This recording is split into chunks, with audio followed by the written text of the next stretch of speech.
they wanted me to give there is Buddhism and Science. They actually gave a title for the talk.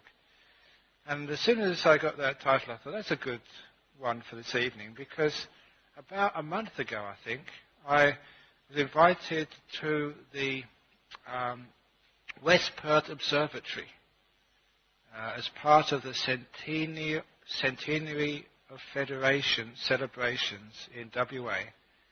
The youth groups were organising all the events. And one of the things they wanted to organise was an event called Our Place in Space.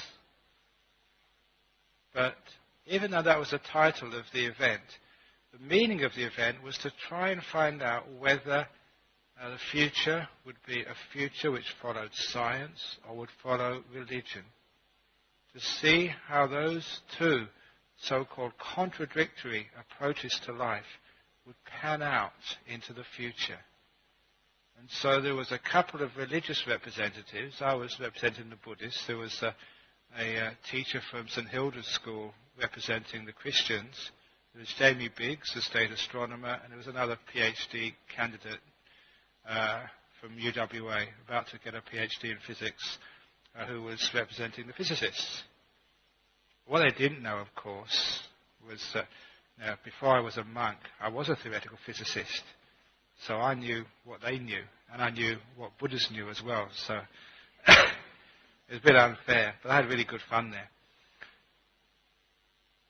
And it was good fun actually talking in front of the audience about Buddhism or religion and science, and how they come together, the dangers in religion and science, and how that they can be used to help people live their life, find a way through their lives in a wise, compassionate, effective way. So this evening I'm going to talk about Buddhism and science. And I started off, because there's a few kids there, telling them some things which many people just do not know. Because Buddhism is such a wide subject, and there's still many things in the West which people don't know about that great religion, especially from the old suttas, the old scriptures. Do you know who the first person in space was? Who was the first man in space? No. Certainly wasn't Yuri Gagarin. At least it was a Venerable Rohitasa.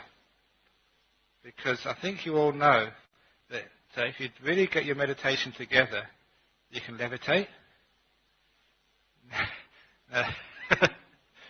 Now, a long time ago, this is in the suttas, this is in one of the stories.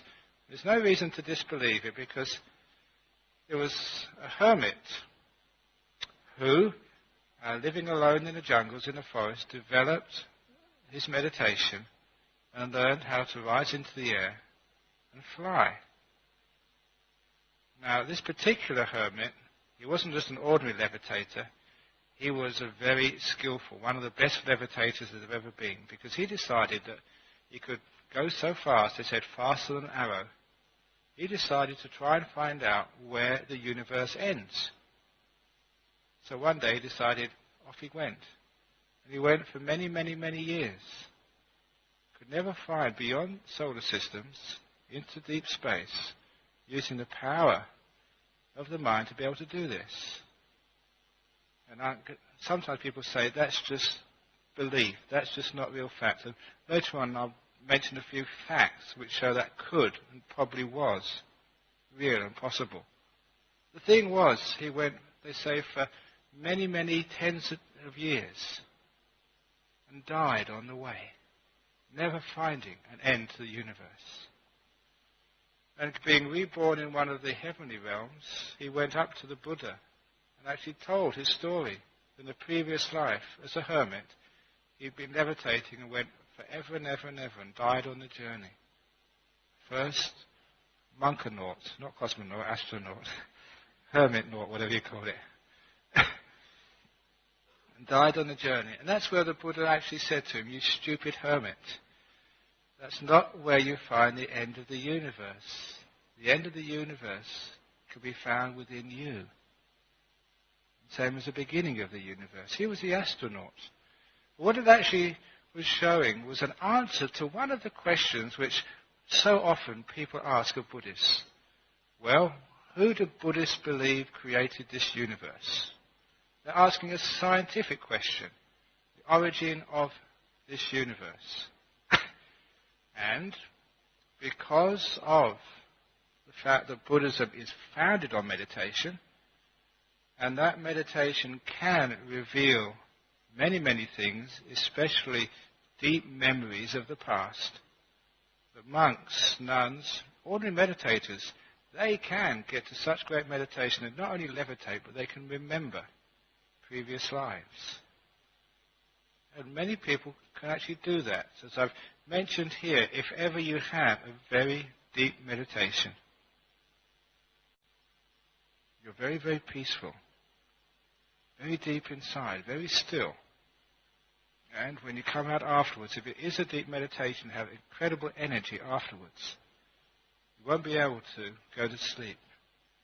You won't be able to just go and watch the TV, because the mind will just be full of its own joy and happiness. Very still. It's also, when it's so empowered, you can make suggestions to it. Suggestions which it would not normally be able to follow, but empowered by deep meditation, it does follow it. And you ask yourself for your earliest memory. What's my earliest memory? I've taught this to people, especially on meditation retreats, because on meditation retreats, a lot of people, every now and again, get some deep results. What's your earliest memory?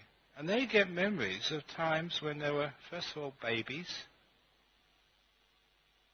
Then they may get memories in their womb. And if they're lucky, they get memories when they were a very old person. Memories of the past. One of the important things with those past life memories is that they are very real to you. It's as if you're back there experiencing it. And anyone who's had a memory like that, there's no doubt in their mind. It's not a maybe anymore. That was them. In the same way you remember where you were this morning, where you had breakfast. You've got no doubts that that was you this morning having that breakfast. I didn't imagine it. With the same clarity or even greater clarity, you remember that was you. Only it wasn't just a few hours ago. It was many decades ago. A different time, a different body, a different life. Now, if you can imagine that people can do that on 9-day meditation retreats, imagine what you do if you're like a monk or a nun who meditates not just for a weekend or for 9 days, 9 years, 29, 39, 59 years. Imagine just how much power you can build up in that meditation. Imagine if you're a Buddha, the power of that type of mind. That's why the Buddha said he did remember past lives, many past lives. Many eons of past lives. Said specifically, he remembered 91 eons. That's 90 big bangs. Time before and time afterwards. Huge spaces of time.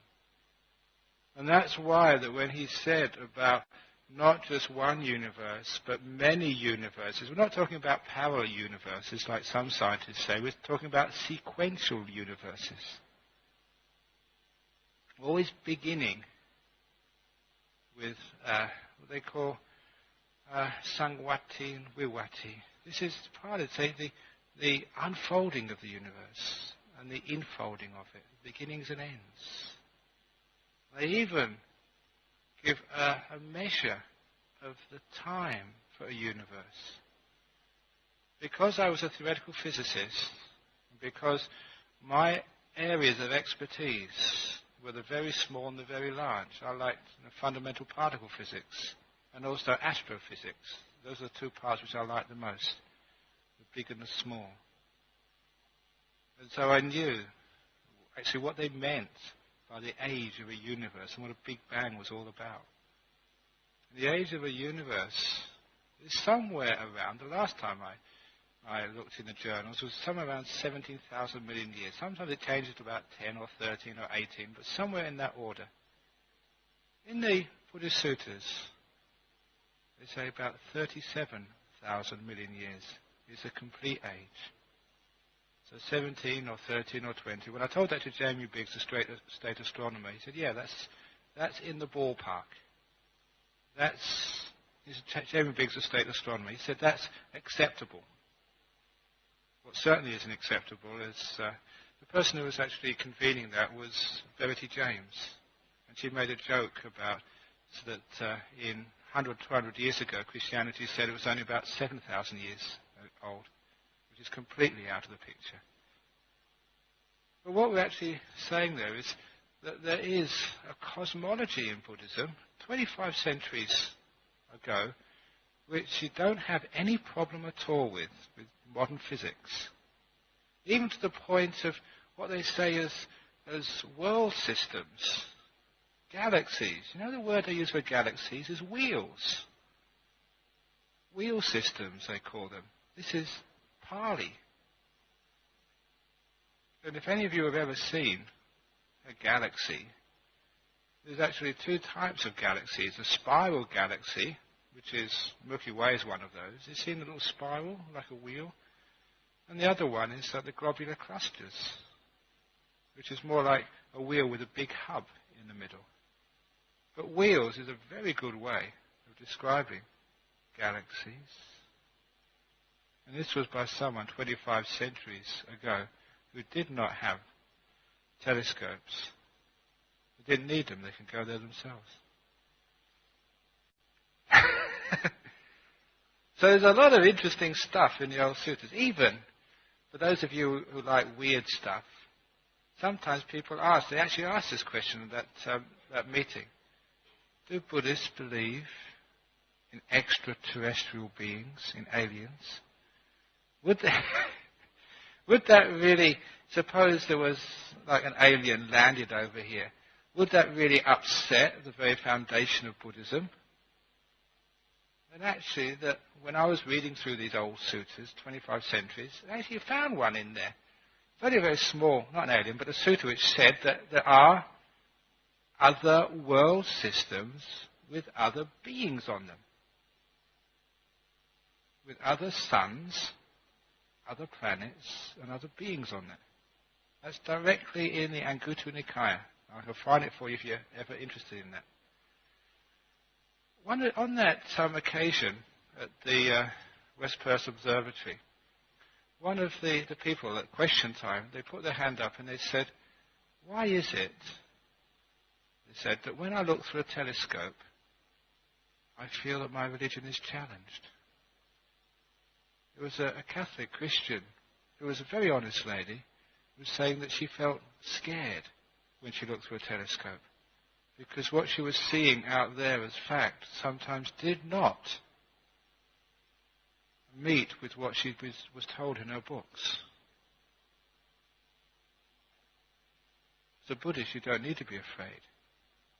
But I take that question and I turned it back onto the scientists. I say, what if you get on the opposite end of the telescope and have a look at who's looking? You scientists, I think you'd be scared, afraid, if you turned the telescope inwards and looked into yourself and say, who was looking at all of this? Because part of the problem with science is it is all out there. It's always a metaphor of a person looking through the telescope, looking into the apparatus, but never reflecting back to see who's actually looking at all of this. Who's doing this? Life. Because it was getting a bit dull, I really stirred up Jamie Biggs when I started to talk about life. Because as many, if any of you, any scientists here, you all know that through something like quantum mechanics, quantum theory, they have these wave functions, but somehow when observation, when life, when experience gets involved, it collapses the wave function. It gives it reality. an experience, a real thing. And there has to be an observation, a life in there to make it happen. In the same way, I remember reading in one of the journals, I don't know how long ago, there's one of the fundamental laws of physics called the second law of thermodynamics. The entropy always increases. In other words, we get more chaotic. But there was one fellow, I don't know his name, I forgot his name, who won the Nobel Prize for showing that the exception is when it's a closed system and there's life. And that turns around the second law of thermodynamics, and we get organization rather than disorganization because of life. And I was having this lovely argument which really stirred people up because it was getting a bit boring. You know, I like arguments sometimes. It gets people going. With Jamie Biggs, that the universe is a closed system and it's got life in it. That's where there's organization. So life, observation, is what they called in physics when I was at university, the ghost in the machine. The ghost in the machine, which actually messes up all the theories. This is why I was saying that what we take as science in the universities, in the labs, in the hospitals, it often suffers the same which I would criticize religion for, dogmatism. You know what dogmatism is like in religion? When we have a belief, and whether it fits with experience or not, whether it's useful or not, whether it's conducive to people's happiness, harmony, peace in the world or not, we follow it just because, well, that's my belief.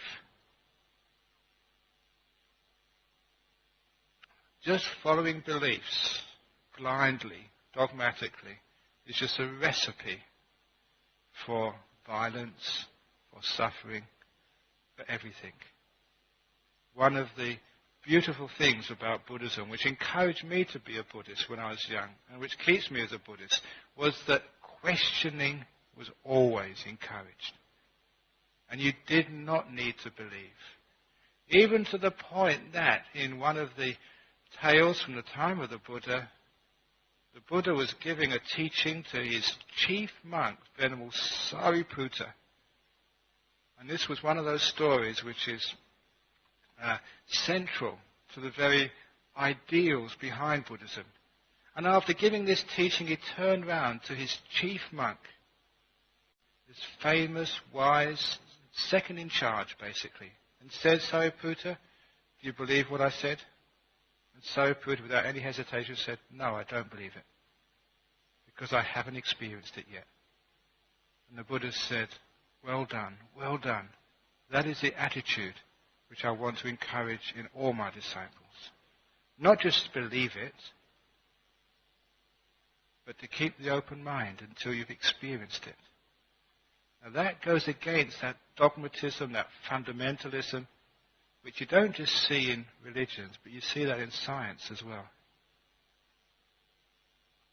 The eminence of a great scientist, as the old saying goes, their eminence is measured by the length of time they obstruct progress in their field.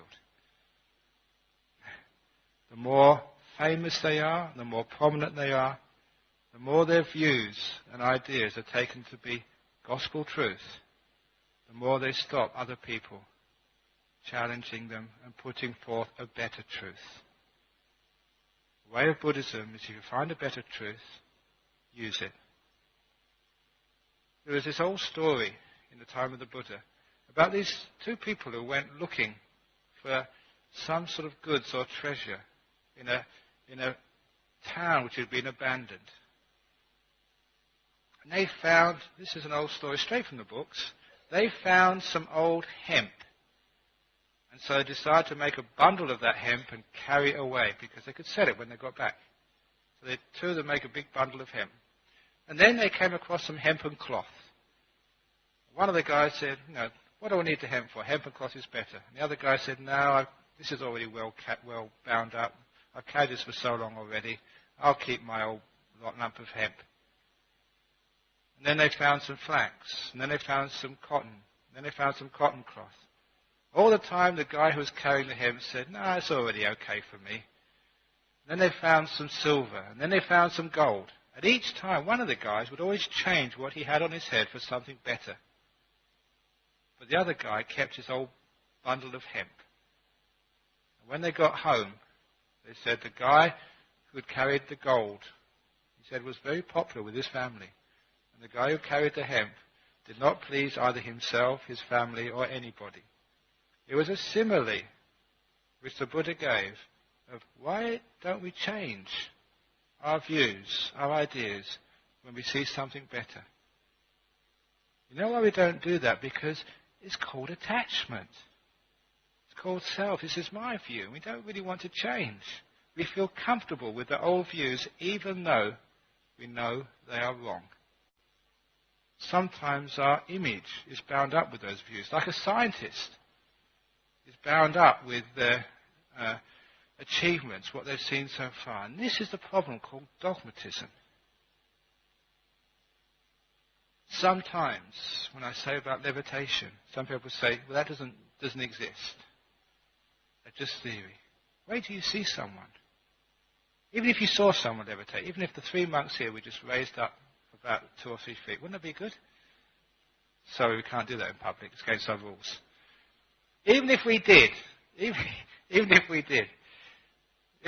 be terrible if we did. It's one of the reasons why we can't do these psychic powers in front of people. If we did, we've already got this movie over here. Someone will probably sell it to Channel 7. And then you get everybody, even from overseas, coming to Perth, not to listen to the Dhamma, not to listen to Buddhism, but just to see the monks do their tricks. And then you get into all sorts of problems with having to demonstrate it every time. The point being here is that that's not what monks are there for, to demonstrate tricks. But, suppose you did do it. A lot of people would say this is just a trick, just like special effects. They're not really levitating. If you don't want to believe it, you won't. This is the problem again with dogmatism. What you don't want to see, you just cannot see. Or you don't want to believe it. In denial. This is why I was really charging. A lot of scientists are in denial about the truth of the mind.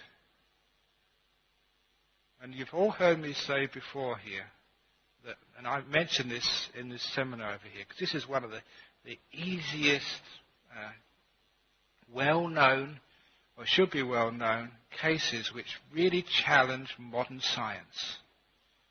It's the old case of Professor John Lorber, Sheffield University, and the boy with no brain. And if any of you want to check that out, click onto your internet, Professor John Lorber. See if you can actually find it there, because this is real. Professor John Lorber was a scientist in Sheffield University whose area of expertise, his area of study, his speciality was the shape, the anatomy of the human skull. And he would do a lot of research on people whose skull shape was slightly out of the ordinary. And whenever he was walking the corridors of the campus, if ever he saw any student whose head was slightly deformed, he would actually offer them a few pounds of beer money to be able to join in the experiments. And one day he came across a young student whose skull shape was slightly deformed. No other person would ever notice this, but he was the expert. And when he invited this student onto the research program, the first thing he did to the student was to give him a CAT scan, a CT scan of his head. And there he found this boy had no brain. But he was an honours student in mathematics at Sheffield University. And he became the famous boy with no brain. And this is not just a fabrication. That CAT scan has been done again. They found other people with no brains, especially At this time they were saying during the First World War, when there was such carnage in the trenches of Europe, when people had their skulls literally blown apart by bullets and shrapnel, the doctors there found that many of those corpses, with their heads shattered, were empty. There was no brain there. The evidence of those doctors was put aside as being too difficult to understand. But this Professor Lorber, he went forward with his findings and published them, to the great disturbance of the scientific community. You know how many billions of dollars are going into the research on the brain, and how that the chemical imbalances in the brain and the synapses are causing your depressions or your lack of intelligence or your emotional this or your emotional that. And here is one clear piece of evidence to show you don't need a brain to have a mind. For those of you who are more technically minded, a doctor friend in Sydney explained it more accurately to me once. He said he'd seen that CT scan. It's well known in the medical community, he said. He did his training in Prince Alfred Hospital in Sydney. He told me that what that boy had is called a reptilian brain stem. And he explained that usually any baby born with just a reptilian brain stem without the cortex and the other stuff will usually die straight away or just a few days, weeks after birth. It's only just enough, most times not enough, to keep the basic bodily functions of breathing, heart, liver and stuff going. But he said it's certainly not enough to keep the higher brain functions going. It's certainly not enough for speech, not enough for intelligence, certainly not enough for being an honest student in mathematics. And this doctor told me, he said, Ajahn Brahm, you wouldn't believe the problem that is causing in that part of science, because it's shattering so much research, because it is challenging so many drugs, which making their makers, their producers, billions of dollars in profits, because people can't really understand how it is a person without a brain can be intelligent. He said that they're just putting it in the back of the filing cabinet as an anomaly. But it won't go away. The dogmatism of science says as soon as you start to put in this mind, this ghost in the machine, the scientists get fundamentalist and dogmatic and say, no, that doesn't exist. This is why I really took Mr. Biggs to task about the dogmatism of science. As far as Buddhism is concerned, there are 6 senses, not just the 5 senses. Sight, sound, smell, taste, touch. From the very beginning, mind has been the 6th sense. 25 centuries ago, 6 senses were always there.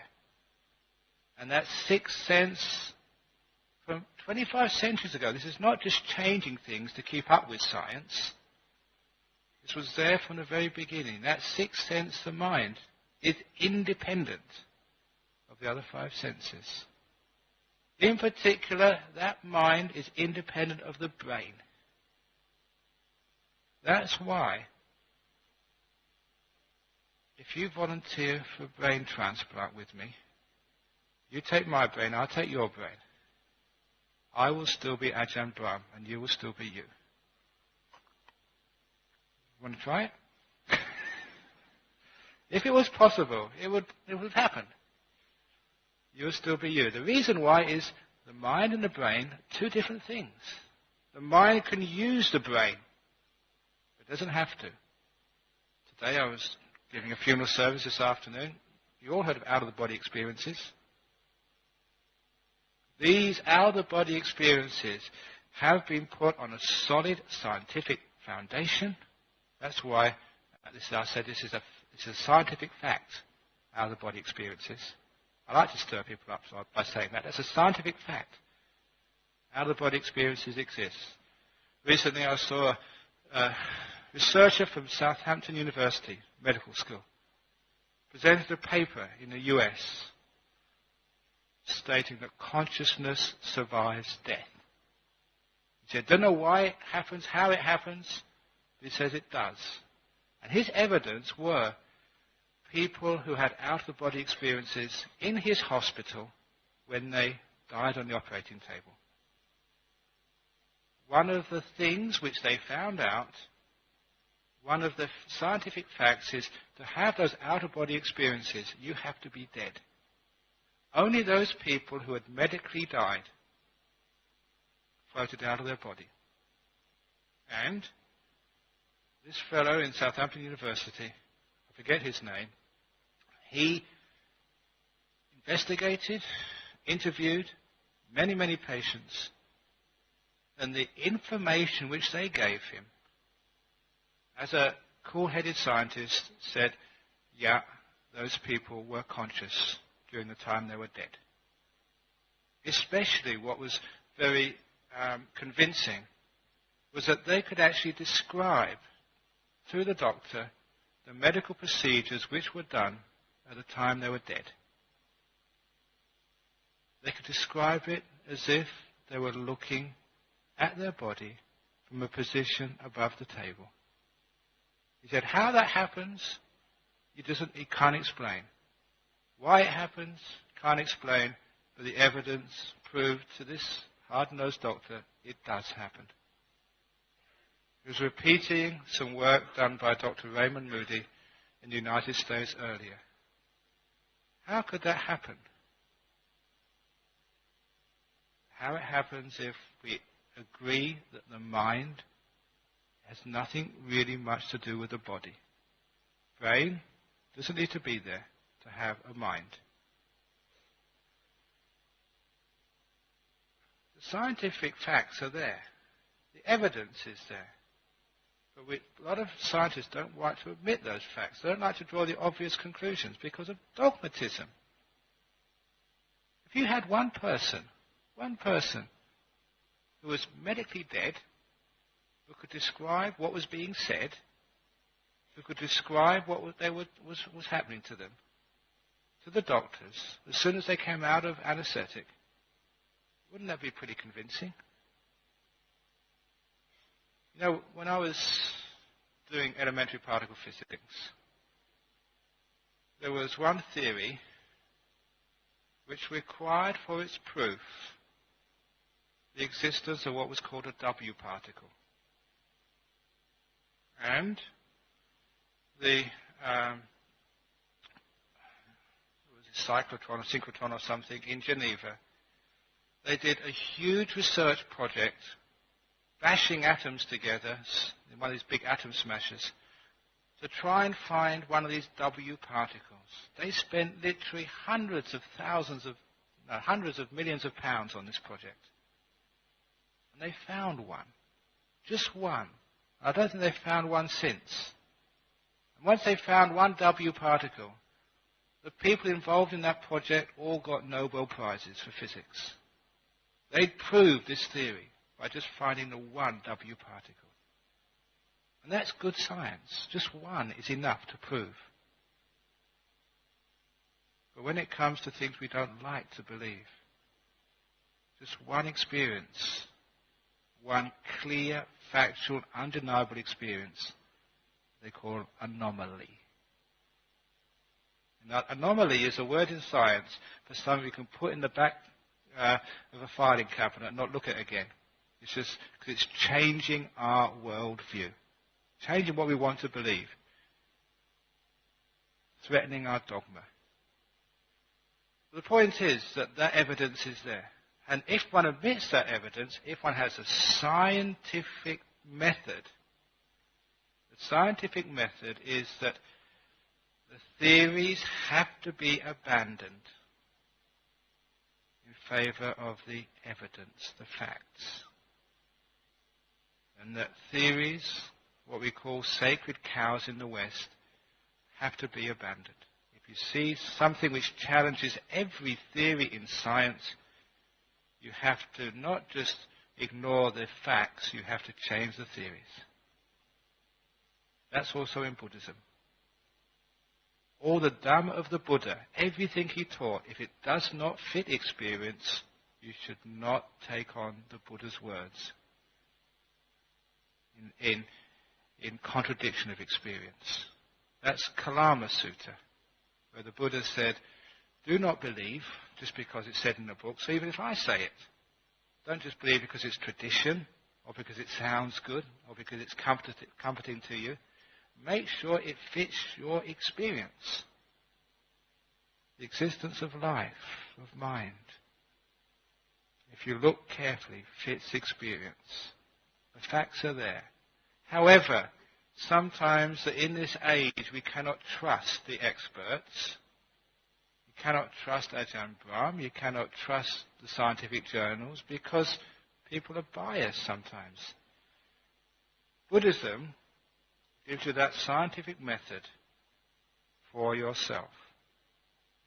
It says you can do the experiment and find out if what the Buddha said was true or not. Check out your experience. For example, the experiment, the method to test out the truth of past lives, rebirth, reincarnation. He said, don't believe it, find out for yourself. And he gave a scientific experiment, what you should do. You know what you should do to find out if you had a past life? Meditate.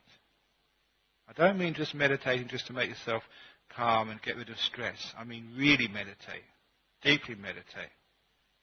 Get your mind into what we call the jhanas, the deep states of absorption where the body has disappeared, you don't feel, you can't see, you can't hear.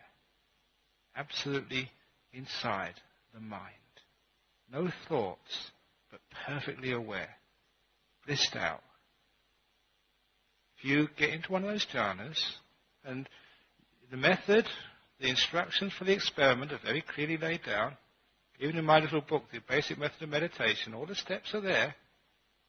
If you follow them, and if you invest the resources necessary for doing that experiment, it doesn't not only just one weekend retreat, many weekend retreats, many years sometimes of meditating.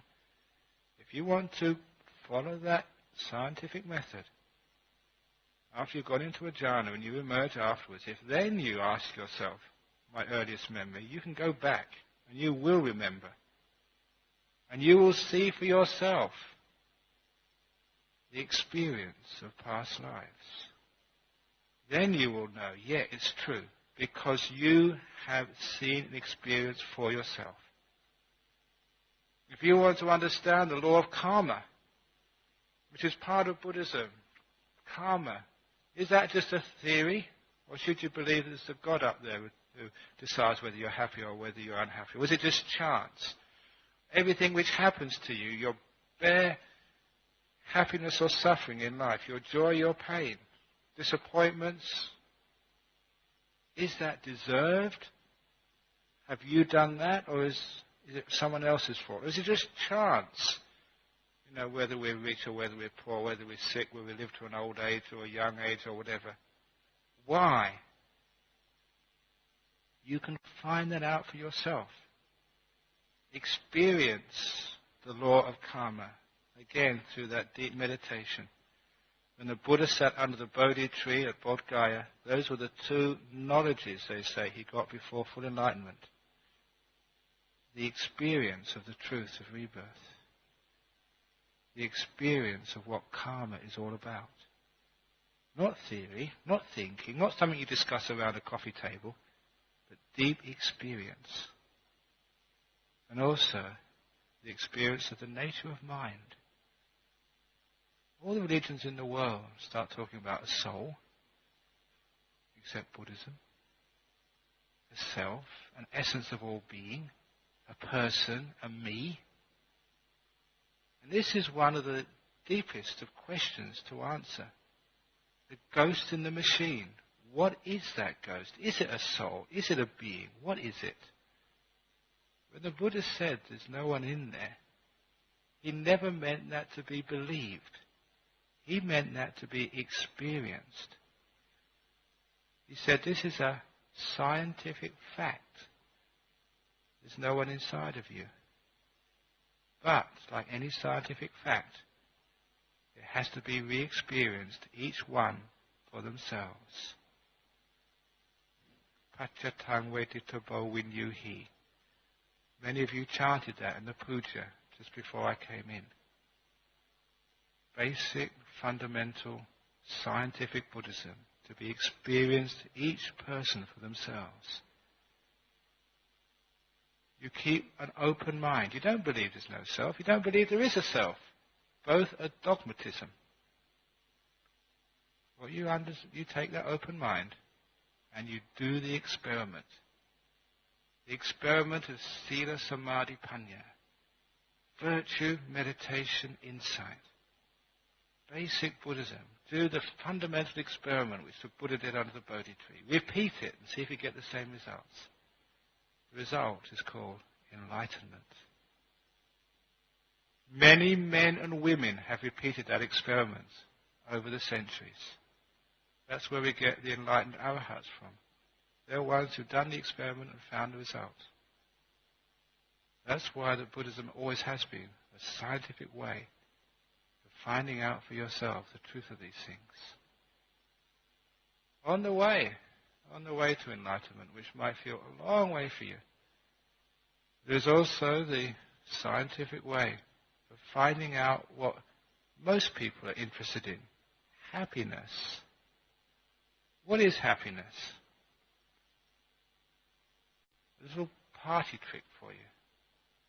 A little trick which is very wonderful to demonstrate to people the existence of the mind. We had some students from the Islamic school came to our monastery on Thursday.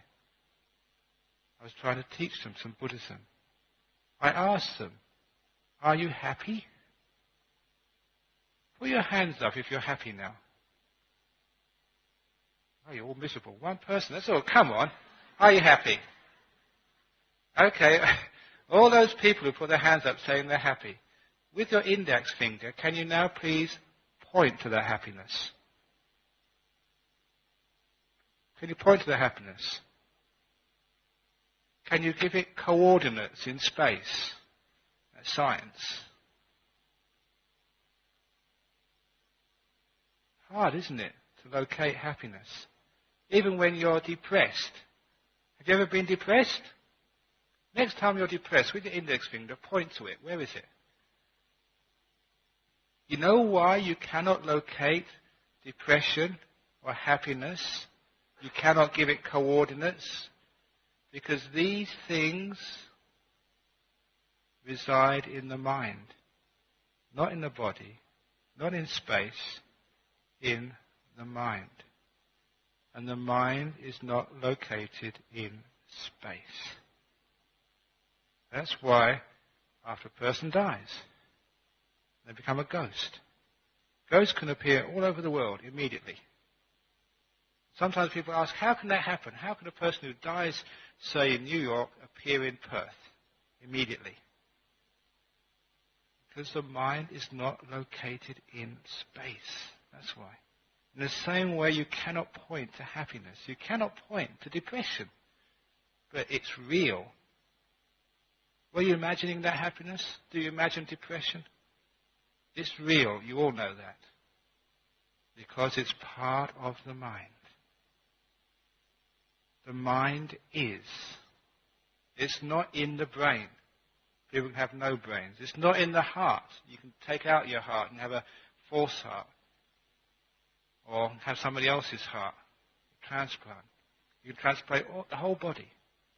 That's why Buddhists have no objection at all to cloning. If you want to clone me, you can go for it.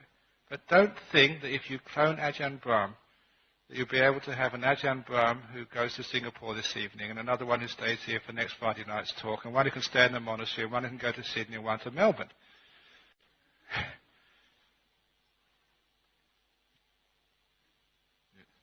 If you clone me, the person who looked like me will be completely different in personality, knowledge, inclination, everything else. In the same way that people clone a Toyota car. It looks exactly the same, but it really depends on the driver inside the car. This is all cloning is. It's just body. You're just making another body up. Sure, it looks the same. But is that all that a person is their body? Haven't you seen identical twins? Are identical twins the same personality? Are they got the same intelligence? Have they got the same inclinations? Do they even like the same food? Usually, no. That's a clone. So sometimes I get sort of really, I'd tear my hair out if I wasn't a monk. Why are people making all this problem about cloning? If they want to go for it, go for it. It's just body, all this stem cell research. If it's going to help people, go for it. It's going to help people. What's the dogmatic, unscientific, unreligious objections to these things? Absolutely stupid as far as I'm concerned. Clone as much as you want. You're just creating more bodies for streams of consciousness to come into.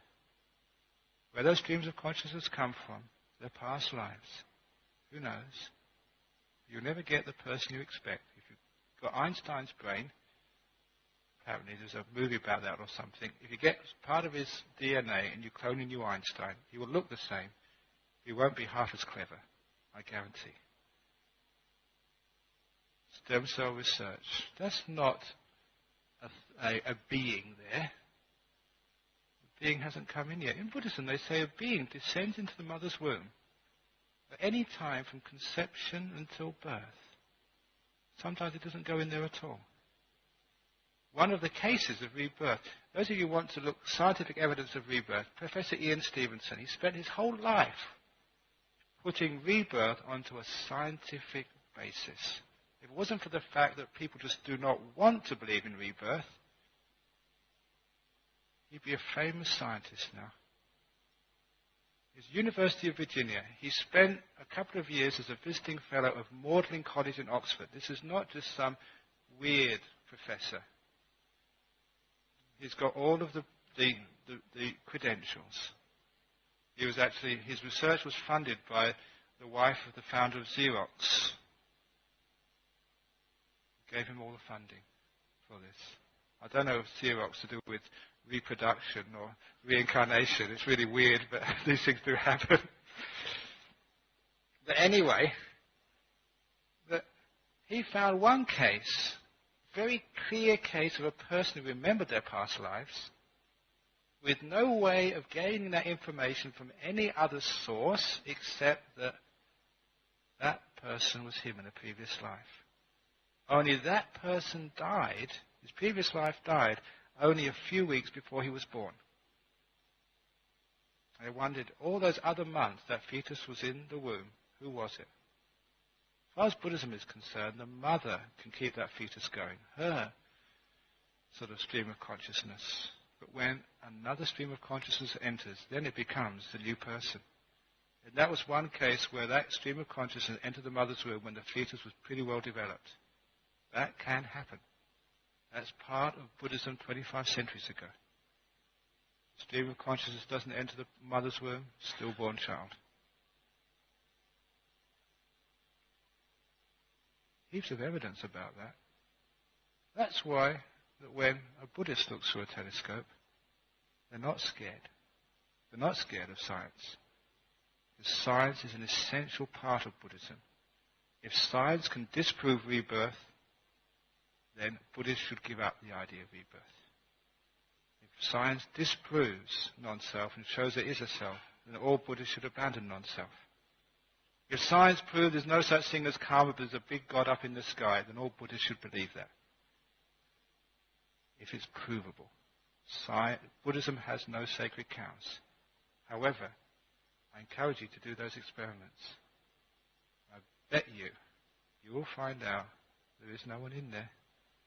You will find out karma. You will find out you've been here before, not your first life. And if you don't behave yourselves, you'll have another life to come yet. If you think you're finished with school and with nappies, do you really want to go through that again? So, be careful. So, science and Buddhism.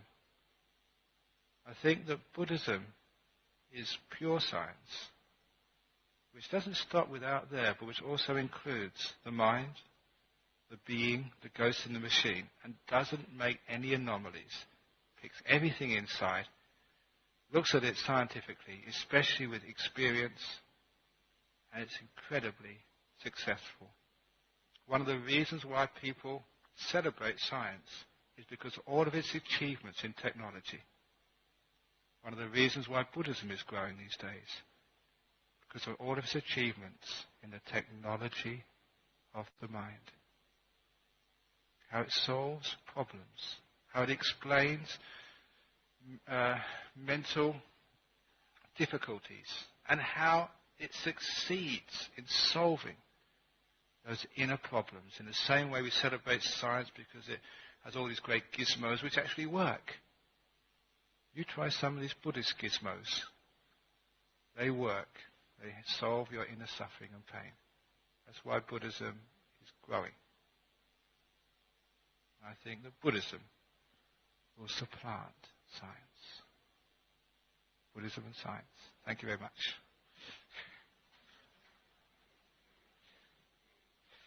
Okay, any questions, comments or complaints? Any scientists here? Yeah, go on. Yeah. Mm-hmm.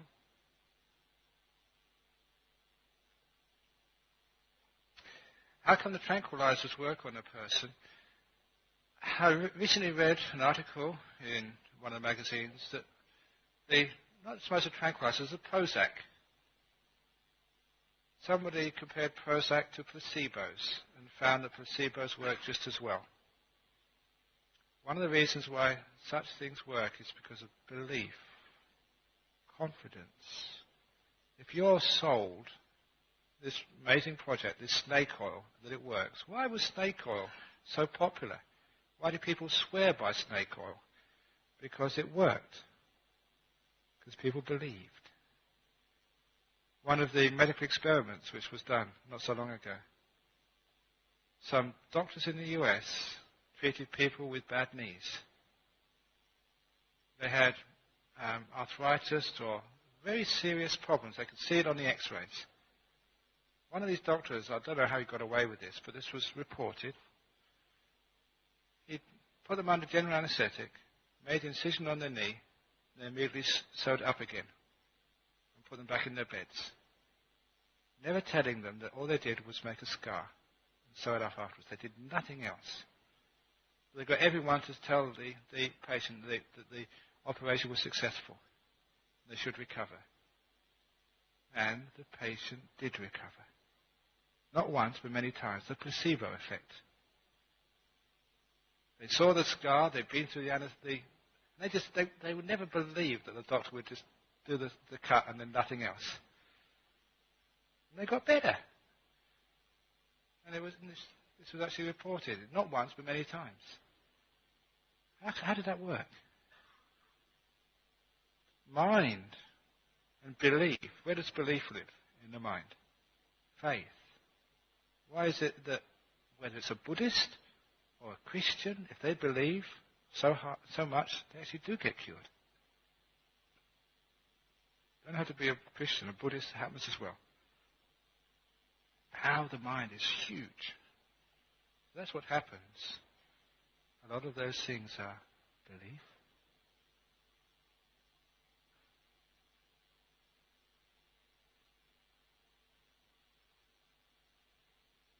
Okay, I think that's enough for this evening. So I know there's a few scientists and psychiatrists and psychologists in here. You can come and have a go at me afterwards, but thank you.